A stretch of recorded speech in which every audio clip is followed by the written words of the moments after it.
नमस्कार मित्रांनो, मी अभिषेक गिरटकर तुम्हा सर्वांच्या मी शिपाई महाराष्ट्राच्या ह्या यूट्यूब चॅनलवरती स्वागत करतात. तर पहा मित्रांनो, आपण वनरक्षक भरती 2026-27साठी गणित आणि बुद्धिमत्ताचे जे झालेले पेपर आहेत त्यांचे सखोल विश्लेषण करायला सुरुवात केली होती आणि त्याच्यात हा आजचा कोणता तर पेपर क्रमांक 5 आहे मित्रांनो. तर आशा करतो जे काही आधीचे पेपर झालेले असतील ते चांगल्याने तुम्ही पाहिले असाल. तर चला जास्त न बोलता आपण काय करू तर आपल्या टॉपिकला सुरुवात करू. बघा वनरक्षकचे जे गणित आणि बुद्धिमत्ताचा पेपर आहे हा कोणती शिफ्ट आहे बघा 3/8/2023ला जो काही पेपर झालेला होता मित्रांनो त्याच्यामधली हे शिफ्ट क्रमांक काय आहे तर 2 आहे. 2 नंबरच्या शिफ्टचा हा पेपर घेणार आहोत. आणि काय करणे आहे तुम्हाला PDF साठी आपले टेलिग्राम चॅनल जॉईन करणे आहे मित्रांनो कोणती तर मी शिपाई महाराष्ट्राच्या डिस्क्रिप्शनमध्ये काय आहे तर तुम्हाला लिंक दिलेली आहे. ठीक आहे. त्याच्यावरती तुम्हाला PDF मिळणार आहे, येणाऱ्या क्लासेसचे नोटिफिकेशन किंवा ज्या काही येणाऱ्या गोष्टी आहेत त्या सर्वच्या सर्व तुम्हाला आपल्या टेलिग्राम चॅनलवरती मिळून जाणार. बघा पहिला प्रश्न काय म्हणते जर हा प्रश्न क्रमांक 1 आहे. जर खालीलपैकी प्रत्येक अक्षर समूहातील डावीकडून पहिल्या आणि तिसऱ्या अक्षरांची अदलाबदल केली आणि नंतर परिणामी अक्षर समूहांना शब्दकोशातील क्रमाने मांडले तर मांडणीच्या अंतिम स्थानी कोणत्या अक्षर समूह येईल. बघा प्रश्नाला म्हणायचं काय आहे जर खालीलपैकी प्रत्येक अक्षर समूहातील डावीकडून पहिल्या आणि तिसऱ्या अक्षरांचे काय करणे आहे तर आपल्याला अदलाबदल करणे आहे.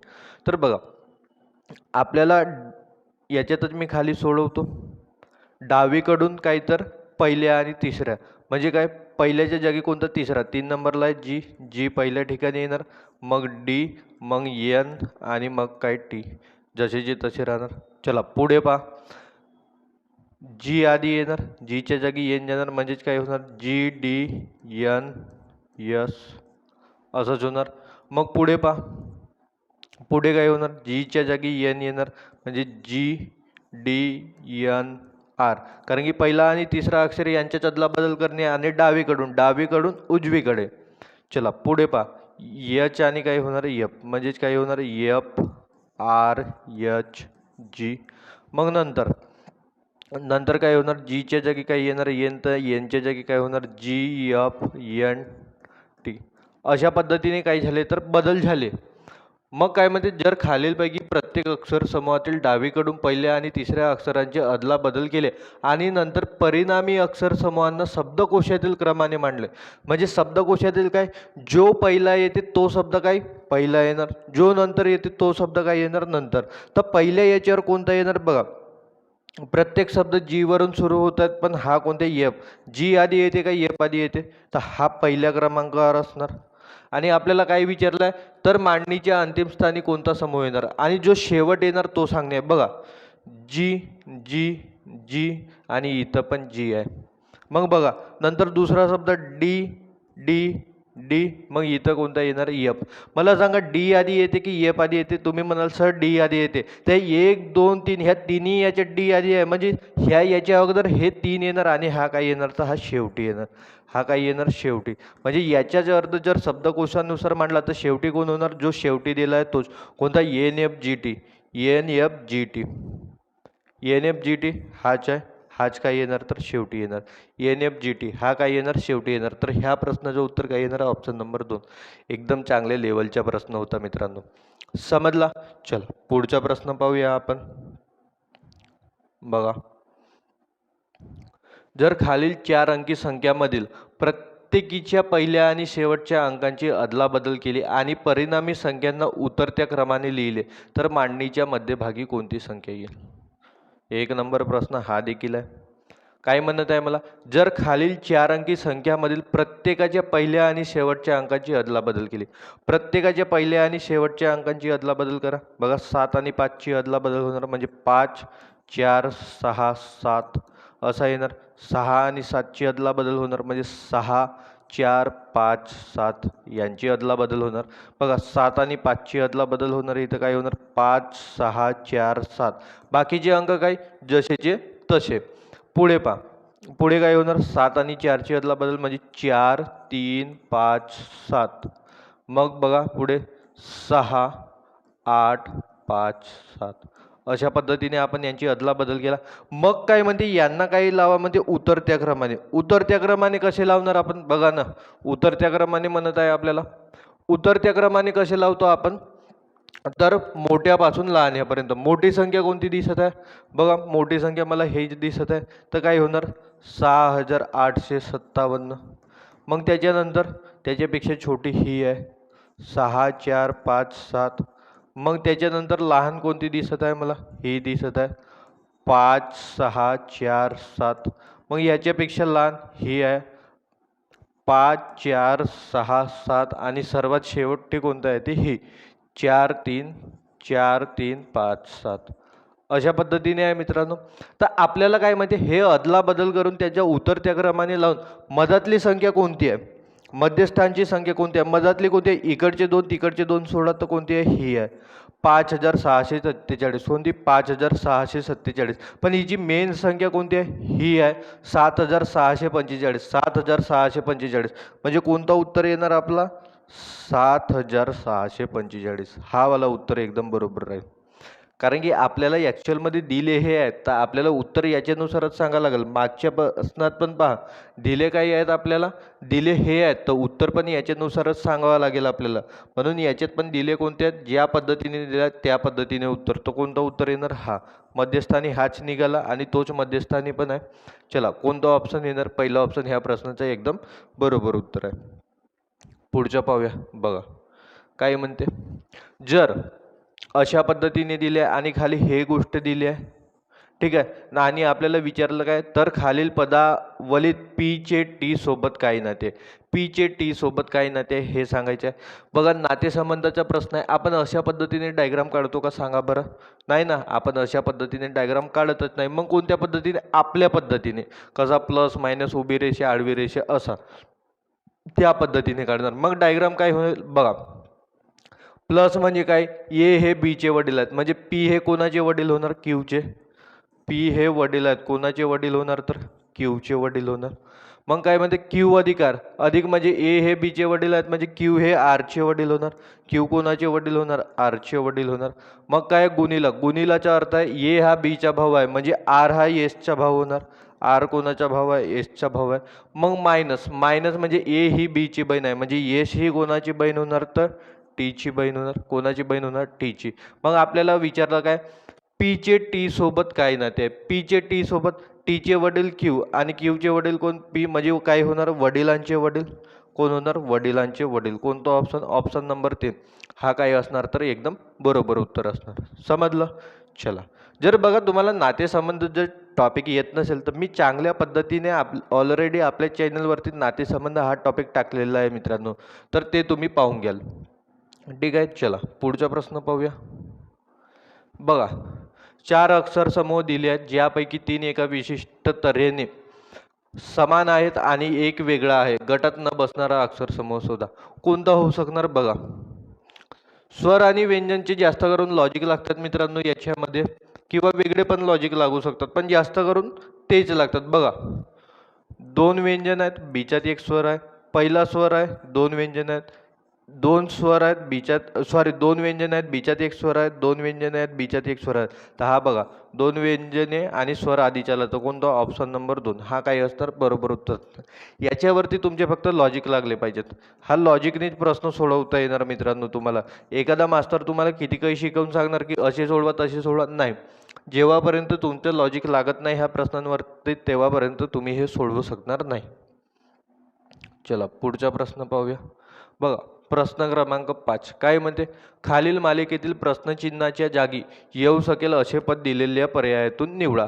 बघा ट्रिपल एक्स, ठीक आहे. मग काय दिलं, एक्सच्या वरती एक दिलं, मग एक्सच्या वरती एक, एक्सच्या वरती एक दिलं, मग तिन्ही याच्यात एक्सच्या वरती एक दिलं, मग पुढे काय दिलं, एक्सच्या वरती 2, एक्सच्या वरती एक, एक्सच्या वरती एक दिलं, मग पुढे काय केलं, एक्सच्या वरती 2, एक्सच्या वरती 2, एक्सच्या वरती एक, मग पुढे काय येणार, एक्सच्या वरती 2, एक्सच्या वरती 2 आणि काय येणार, एक्सच्या वरती 2 असंच येणार. कोणता ऑप्शन आहे बघा, हे लिहिण्यात चुकलं आहे, याच्यातही नाही आहे तसं, याच्यातही नाही, याच्यातही नाही. कोणता ऑप्शन नंबर 4 हा काय आहे, तर एकदम बरोबर उत्तर आहे.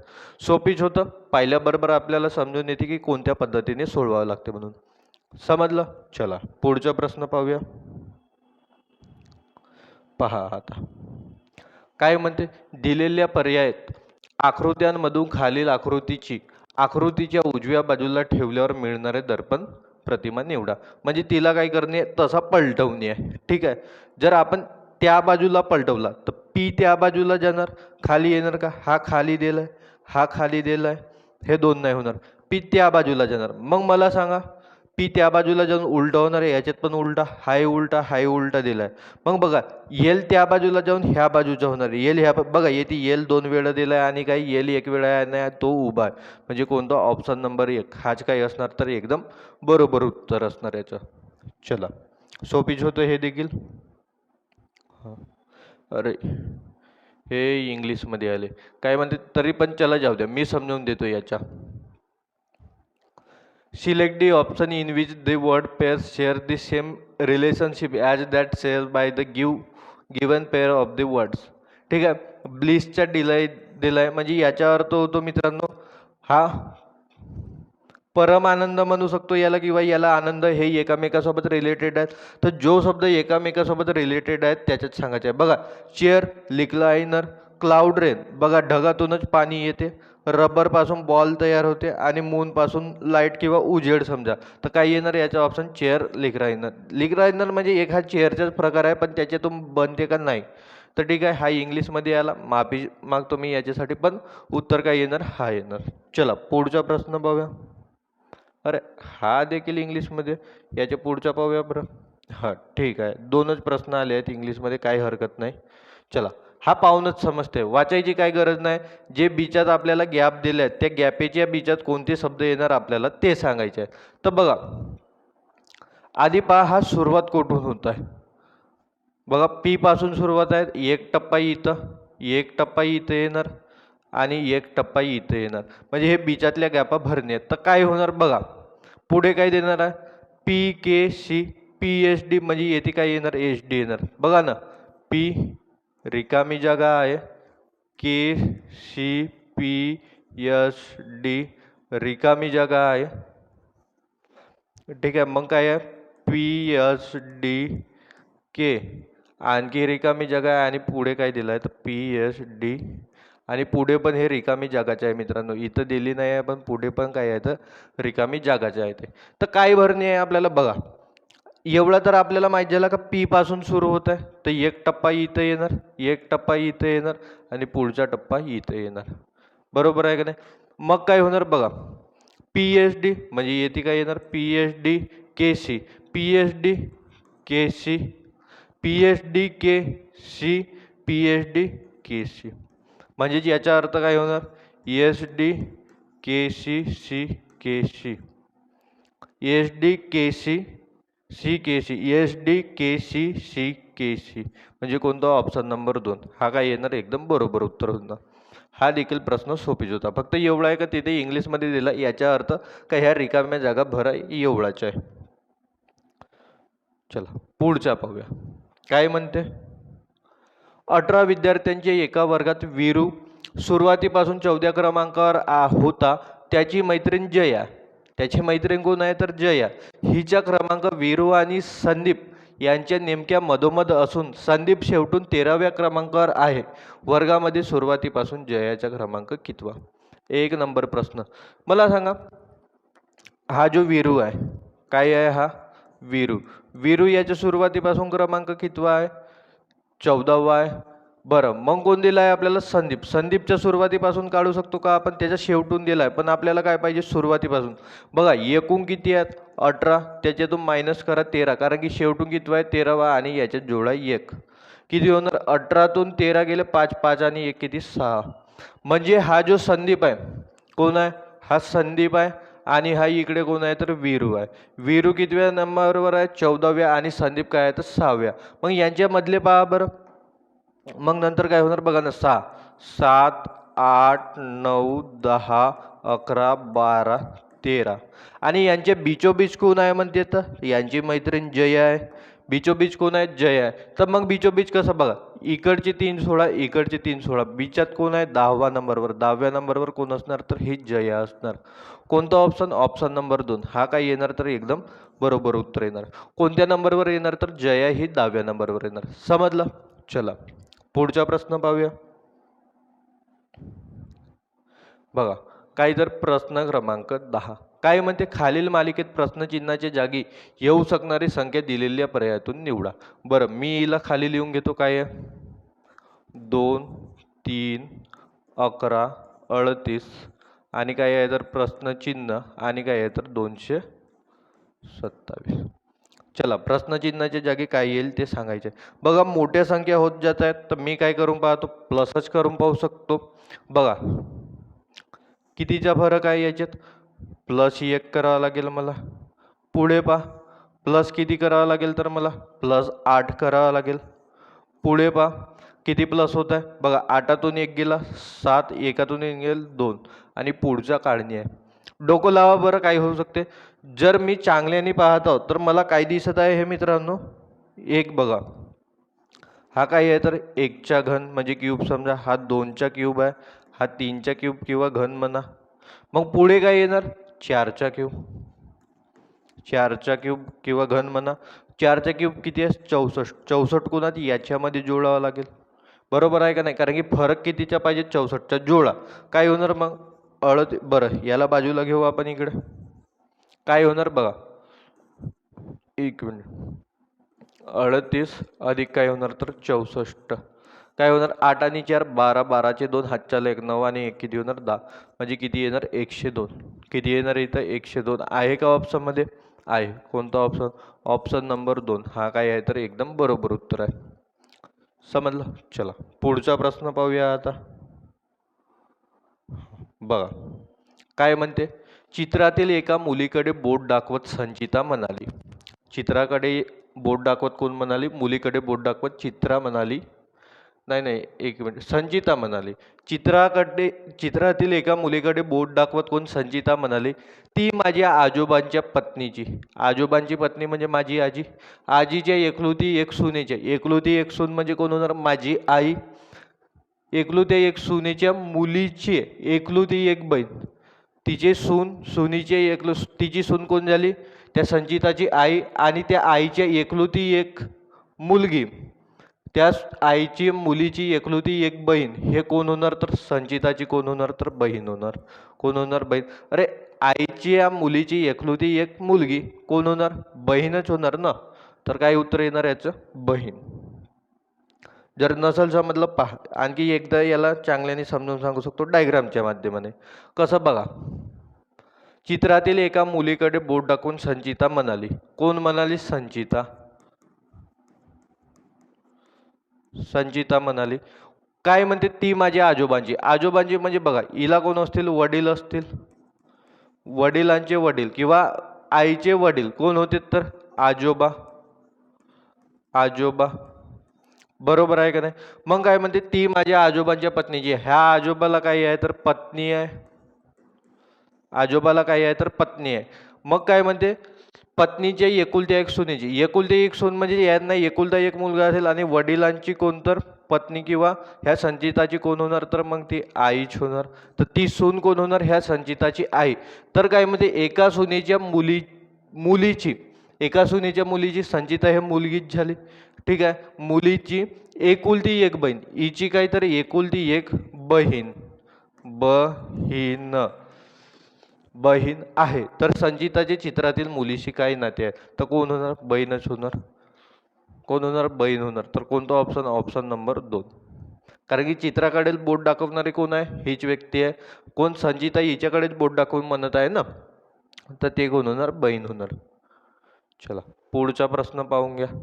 काय म्हणते गुणाकाराचा अर्थ वजाबाकी भागाकाराचा अर्थ बेरीज हे अशा पद्धतीने दिले आहे. तर कसं होणार बघा 11 अधिक 6 अधिकचा अर्थ काय होते गुणाकार म्हणजे काय होणार 11 गुणिले 6. भागाकाराचा अर्थ बेरीज अधिक काय होणार 84. मायनसचा अर्थ काय होतो भागाकार. मायनसचा अर्थ काय होतो भागाकार भागीला 7 आणि गुणाकाराचा अर्थ काय होतो वजाबाकी 9. तर याचं उत्तर किती. चला आधी काय करतो आपण भागाकार सोडवतो.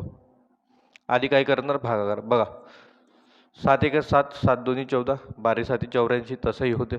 बघा 11 सकम 66 66 अधिक 12 मायनस काय होणार 9. बघा 66 12तून 9 गेले किती होणार 3 अधिक 3 म्हणजेच किती होणार 69. ह्या प्रश्नाचं उत्तर किती येणार 69 आहे का आहे ना. कोणता ऑप्शन ऑप्शन नंबर 1 हा काय आहे तर एकदम बरोबर उत्तर आहे. समजलं. चलो पुढचा प्रश्न पाहूया. चला काहीतरी प्रश्न क्रमांक 3 एकदा वाचा मित्रांनो, चांगला प्रश्न आहे, त्याच्यानंतर मी समजावून देतो. पहा काय म्हणत आहे प्रश्न. डिपार्टमेंट या शब्दात पुढे तसेच मागे अशा दोन्ही दिशांनी अशा किती अक्षर जोड्या ज्या शब्दातील त्यांच्या दरम्यान अक्षरांची संख्या ही इंग्रजी वर्णमालिकेत त्यांच्या दरम्यानच्याच अक्षरांच्या संख्ये इतकी आहे. काल पण असाच प्रश्न आला होता, आज पण असाच प्रश्न. आता नाव काय दिलंय डिपार्टमेंट, चांगला मोठा नाव आहे. DEPARTMENT.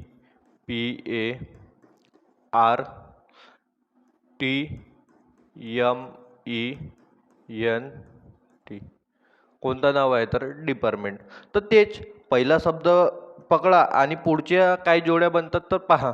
बघा डी झाल्यावर काय येते ई येते, ही एक जोडी बनली. तरी पण पुढे पाहू. डी EFGHIJKLM बनत आहे का नाही.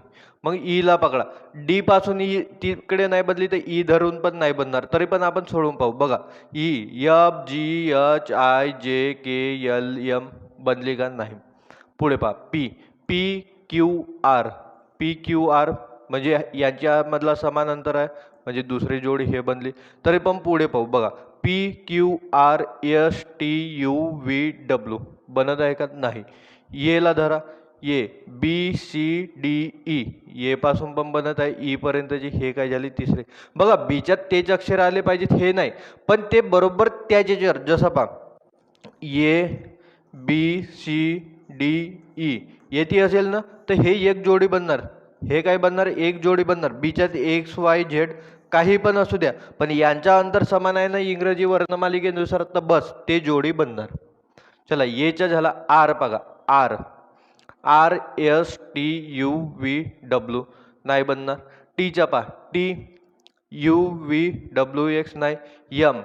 MNOP नाही बनला. ईचा तर बनणार नाही. N आणि T च्या नाही बनणार. आता काय करायचं आहे, उलट पाहत न्यायचं आहे. आता ह्या बाजूने पाहत नेला, आता ह्या बाजूने पाहतो.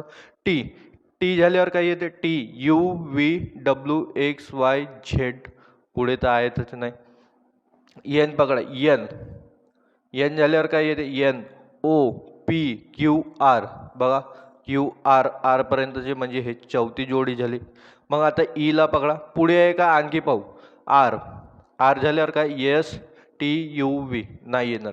ई पासून पहा. EFGHIJKLMNOPQRSTUVWXYZ नाही आहे. चला एम झाल्यावर NOPQRS नाही आहे. मग पकडा. TUVWXY नाही आहे. मग पकडा. आर पासून आहे का. आर झाल्यावर यस नाही आहे. अरे हे समजत आहे का मी काय सांगत आहोत. हे अशाच जोड्या बनवायला लागतात, नाही तर म्हणाल सर आपल्या धुंदीत आहेत आम्हाला समजू वगैरे नको समजू, यांना असंच सोडवावं लागते. आर पकडा. आर झाल्यावर STUV नाही. ABCD हे एक जोडी. म्हणजे अशा किती जोड्या बनत आहेत याच्या 5 जोड्या. किती जोड्या बनत आहेत 5 जोड्या. काही तर ऑप्शन नंबर 1 हा काय आहे एकदम बरोबर आहे. नाही याच्यावर थोडा टाइम द्यावा लागतो मित्रांनो. जोड्या बनतात आपल्या डोळ्याला दिसत नाही मग वेळेवर, तर असं चांगल्या पद्धतीने लिहून यांना एकूण एक विचार करून काढावे लागतात. भरपूर विद्यार्थ्यांचा हा प्रश्न चुकतोच. का बरं. लहान असेल तर ठीक आहे, पण मोठा जर असला ना त्याची जोड्याच दिसत नाही त्यांना, तर याच्या जोड्या किती येणार 5. चला एक नंबर प्रश्न. प्रश्न पाहून घाबरायचं नाही. मोठा प्रश्न आहे पण दम काहीच नाही. चला काय म्हणते. अभय त्याच्या घरापासून उत्तर दिशेला चालण्यास सुरुवात करतो. 40 मीटर चालल्यानंतर तो डावीकडे वळला. हे काय आहे तर दिशाज्ञानचा प्रश्न आहे. याला कशाने सोडवतो आपण डायग्रामने. काय अभय त्याच्या घरातून उत्तर दिशेला चालायला सुरुवात करतो आणि 40 मीटर चालल्यानंतर तो डावीकडे वळला आणि पुढे 40 मीटर चालला. कोणत्या दिशेला सुरुवात करत आहे. उत्तर दिशेला. कुठं काढू इथंच काढू डायग्राम. ठीक आहे. उत्तर दिशेला चालला तो आणि किती मीटर चालला 40 मीटर. मग काय म्हणते 40 मीटर चालल्यानंतर तो डावीकडे वळला आणि पुढे 40 मीटर सीधा जात आहे, डावी बाजू हे होणार आणि किती मीटर तर 40 मीटर. 40 मीटर आणखी चालला, त्यानंतर तो त्याची उजवीकडे वळला आणि 30 मीटर चालला. उजवीकडे म्हणजे काय होणार, वरती होणार आणि किती मीटर तर 30 मीटर चालणार तो. मग काय म्हणते, मग तो पश्चिमेकडे वळला आणि 100 मीटर चालला. पश्चिम दिशा इकडची होणार, इकडे तो वळला आणि किती मीटर चालला तर हा 100 मीटर अंतर समजू आपण. हा 100 मीटर अंतर चालला, त्यानंतर तो त्याच्या डावीकडे वळला आणि 70 मीटर चालत गेला. डावीकडे म्हणजे खालच्या बाजूने आणि 70. आता 70 मीटर कसे काढाल बघा, हा 40 मीटर आणि 30 मीटर 70 मीटर एवढ्याच्यात म्हणजे तो इथपर्यंत येणार. हा काय होणार तर हा 70 मीटर. 70 मीटर एवढा अंतर होणार. 70 मीटर चालत गेला, मग तो त्याच्या डावीकडे वळला आणि 40 मीटर चालत गेला. डावी बाजू हे होणार, बरोबर आहे का नाही, डावी बाजू हे होणार आणि किती चालला तो 40 मीटर चालत गेला. तेथून तो दक्षिणेकडे वळला आणि 25 मीटर चालला. दक्षिण दिशा म्हणजे खालची दिशा, खालची दिशा काय होणार तर दक्षिण दिशा होणार आणि किती चालला तर हा 25 चालला. किती चालला हा 25 चालला. मग काय म्हणते 25 मीटर, शेवटी तो पूर्वेकडे वळला आणि त्याच्या गंतव्यस्थानावर पोहोचण्यासाठी 100 मीटर चालत गेला. शेवटी तो कुठं वळला, आपला पूर्व दिशेला, आणि किती गेला तर तो 100 मीटर चालत गेला. बरं तो 100 मीटर कुठपर्यंत जाणार बघा, हा इथपर्यंत 100 मीटर येऊन थांबणार. तो हा 100 मीटर अंतर होणार. का बरं 100 मीटर होणार बघा, इथपासून इथपर्यंत 100 मीटर अंतर आहे आणि इथपासून इथपर्यंत 40 म्हणजे हा टोटल किती झालं 140 मीटर. बघा इथपासून इथपर्यंत 40 आणि इथपासून इथपर्यंत 100 म्हणजे हा पण किती होणार तर टोटल तेवढाच होणार. किती होणार 100 मीटर. मग काय म्हणते तो सुरुवातीच्या बिंदूपासून किती अंतरावर आणि कोणत्या दिशेला आहे. पहिला दिशा पहा, दिशा कोणते, बरोबर तो खालच्या दिशेला आहे तर कोणती होणार दक्षिण दिशा होणार. बघा पूर्व दिशेवाला उत्तर येणार नाही आणि पश्चिम दिशेवाला उत्तर येणार नाही, कारण की कोणत्या दिशेला आहे तो दक्षिण दिशेला आहे. मग काय म्हणते किती मीटर अंतर, बघा इथपासून इथपर्यंतच्या अंतर आणि इथपासून इथपर्यंतच्या अंतर हा काही आहे तर सारखाच आहे, म्हणजे किती असणार 25 मीटर. किती असणार 25 मीटर. कोणता ऑप्शन 25 मीटर दक्षिणेकडे, 25 मीटर दक्षिणेकडे, ऑप्शन क्रमांक 1 हा काही असणार तर एकदम बरोबर उत्तर असणार. फक्त बघा प्रश्न मोठा होता, त्याच्यात दम काहीच नव्हता. समजलं. चला पुढचा प्रश्न पाहूया. हा एक चांगला प्रश्न आहे मित्रांनो. काय म्हणते, खालील समीकरण बरोबर करण्यासाठी कोणत्या दोन चिन्हांची अदलाबदल केली पाहिजे. बघा हा आपल्याला दिलाय, आपला उत्तर 40 आला पाहिजे, पण आपल्याला काय दोन चिन्हांची काय करणे आहे अदलाबदल करणे आहे. तर कोणत्या चिन्हांची करणार बघा, प्रत्येक ट्राय करून पाहायचं नाही, थोडं डोकं लावायचं. कसं डोकं लावणार बघा, जर मी याच्यात पाहतो हा गुणाकाराचे चिन्ह दिसत आहे, 12 गुणीला 13 केलो तर हा खूप मोठा उत्तर जाईल माझ्या, बरोबर आहे का नाही. कारण की पहा इकडे भागीलाही असेल तरी साइन तरी काय होणार 18 होणार आणि यांच्यामध्ये बेरीज वजाबाकी होणार, तरी तो माझ्या 100च्या वरती उत्तर चालला जाईल. तर मला काय करणे आहे गुणाकाराला बदलवणे आहे. तर येते बघा याच्यात पण गुणाकार नाही आहे आणि ह्या ऑप्शनमध्ये पण गुणाकार नाही. बघा ऑप्शन नंबर 3 मध्ये आहे काय, बेरीज आणि गुणाकाराला बदलावा म्हणते. बेरीज आणि गुणाकाराला बदलव म्हणजे काय होणार 18 भागीला 6, बेरजेच्या जागी काय घेणार आपण गुणाकार 12 आणि गुणाकाराच्या जागी घेणार बेरीज आणि मायनस काय होणार 9. उत्तर किती आला पाहिजेत आपलं 40. चला काटपीट करा मग आता याला. काय होणार बघा, साइन तेरी 18, 12 तेरी 36, 36 13 मधून 9 गेले, अरे 12 तेरी किती हा 36 होणार ना, 13 लिहिलो. 12 तेरी किती होणार 36, हा 13 मधून 9 गेले किती होणार अधिक 4 म्हणजे किती होणार 40. चला हाच उत्तर 40 पाहिजे, म्हणजे कोणता ऑप्शन, ऑप्शन नंबर 3 हा काय येणार तर एकदम बरोबर उत्तर येणार. समजलं. तर चला अशा पद्धतीने हे प्रश्न 15 देखील तुमचे काय झाले तर कंप्लीट झाले. तर चला पाहिल्याबद्दल तुमचे खूप खूप धन्यवाद. PDF साठी काय करायचे आहे, आपले टेलिग्राम चॅनल जॉईन करायचे आहे. ठीक आहे. तर चला मित्रांनो आजच्यासाठी एवढंच राहू देऊया. जय हिंद, जय महाराष्ट्र.